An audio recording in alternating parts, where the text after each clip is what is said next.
Bharat America మధ్య దాదాపు ఏడాదిగా సాగుతున్న వాణిజ్య చర్చలకు మరోసారి అడ్డంకెదురైంది. ఈసారి కారణం ఆయుధాలు కాదు, టెక్నాలజీ కాదు, ఇంధనం కాదు, కోట్లాది భారతీయుల రోజువారీ భోజనంలో ఉండే పప్పు ధాన్యాలు. అమెరికా నుంచి దిగుమతయ్యే పప్పులపై భారత్ విధిస్తున్న 30% దిగుమతి సుంకాన్ని వెంటనే తొలగించేలా ప్రధాని మోదీపై ఒత్తిడి తీసుకురావాలని కోరుతూ ఇద్దరు అమెరికన్ సెనేటర్లు అధ్యక్షుడు డొనాల్డ్ ట్రంప్ కు లేఖ రాయడం ఇప్పుడు ఇరు దేశాల మధ్య రాజకీయ ఆర్థిక వర్గాల్లో తీవ్ర చర్చకు దారితీసింది. గతేడాది ట్రంప్ ప్రభుత్వం భారత ఉత్పత్తులపై ఏకంగా 50% టారిఫ్లు విధించింది. ముఖ్యంగా textiles, gems and jewellery, footwear, furniture, chemicals వంటి కీలక రంగాలపై ఈ సుంకాలు ప్రభావం చూపాయి. దీన్ని భారత్ నిశ్శబ్దంగా అంగీకరించలేదు. ప్రత్యుత్తర చర్యగా అమెరికా నుంచి దిగుమతి అయ్యే కొన్ని వ్యవసాయ ఉత్పత్తులపై సుంకాలను పెంచింది. అందులో భాగంగానే 2025 అక్టోబర్ 30న అమెరికా పప్పు ధాన్యాలపై 30% దిగుమతి సుంకాన్ని ప్రకటించి నవంబర్ 1 నుంచి అమల్లోకి తీసుకొచ్చింది. ఇదే ఇప్పుడు అమెరికా రాజకీయాల్లో పెద్ద దుమారం రేపుతోంది.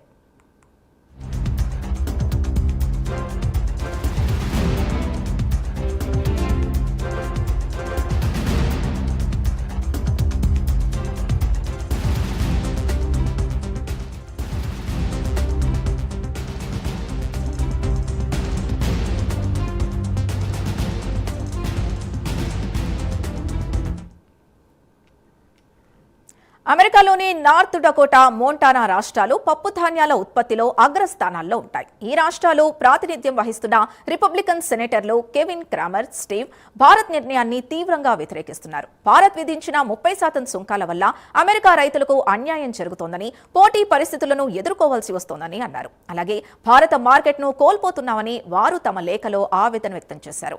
ప్రపంచంలోనే అతిపెద్ద పప్పు ధాన్యాల వినియోగదారైన భారత్ మార్కెట్ అమెరికా రైతులకు అత్యంత కీలకమని, అలాంటి మార్కెట్కు తలుపులు మూసేస్తే అది వారి జీవనాధారంపై తీవ్ర ప్రభావం చూపుతుందని సెనేటర్లు ట్రంప్కు స్పష్టం చేశారు.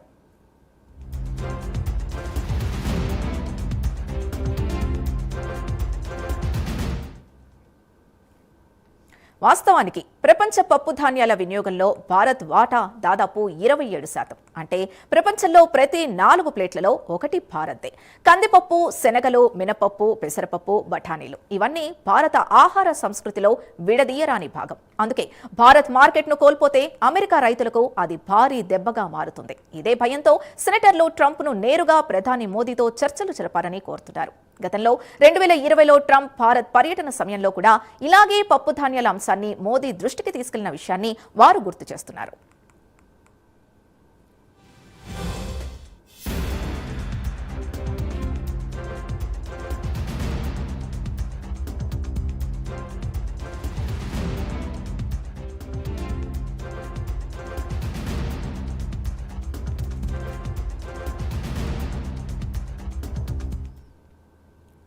అయితే భారత్ వైపు నుంచి చూస్తే ఈ నిర్ణయం కేవలం ప్రతీకార రాజకీయమే కాదు, ఇది దేశీయ రైతుల్ని కాపాడే విధాన నిర్ణయం.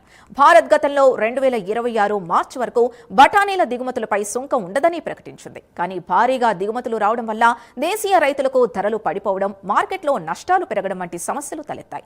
దీంతో రైతులు ఒత్తిడి, రాజకీయ పరిస్థితుల్ని దృష్టిలో ఉంచుకొని ప్రభుత్వం సుంకాల్ని తిరిగి అమలు చేసింది. ముఖ్యంగా లోక్సభ ఎన్నికల తర్వాత రైతు ప్రయోజనాలపై రాజీ పడకూడదనే నిర్ణయమే దీనికి ప్రధాన కారణంగా కనిపిస్తోంది. ఇక్కడే భారత్ అమెరికా ట్రేడ్ డీల్ క్లిష్టతరం అవుతోంది.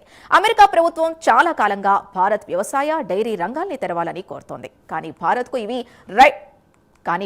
ఇవి రెడ్ లైన్స్. దేశీయ రైతుల జీవనోపాధి, ఆహార భద్రత, రాజకీయ స్థిరత్వం దృష్ట్యా ఈ రంగాల్లో ఎలాంటి రాజీ ఉండదని ప్రధాని మోదీ, విదేశాంగ మంత్రి జైశంకర్ ఇప్పటికే స్పష్టం చేశారు. రైతుల ప్రయోజనాలే మొదట అన్నది భారత వైఖరి. ఈ పరిస్థితుల్లో ట్రంప్ ఒత్తిడికి భారత్ సుంకాలు తగ్గిస్తుందా, లేక రైతుల రక్షణ కోసం ట్రేడ్ డీల్ కైనా బ్రేక్ వేస్తుందా అనేది తేలాల్సిందే.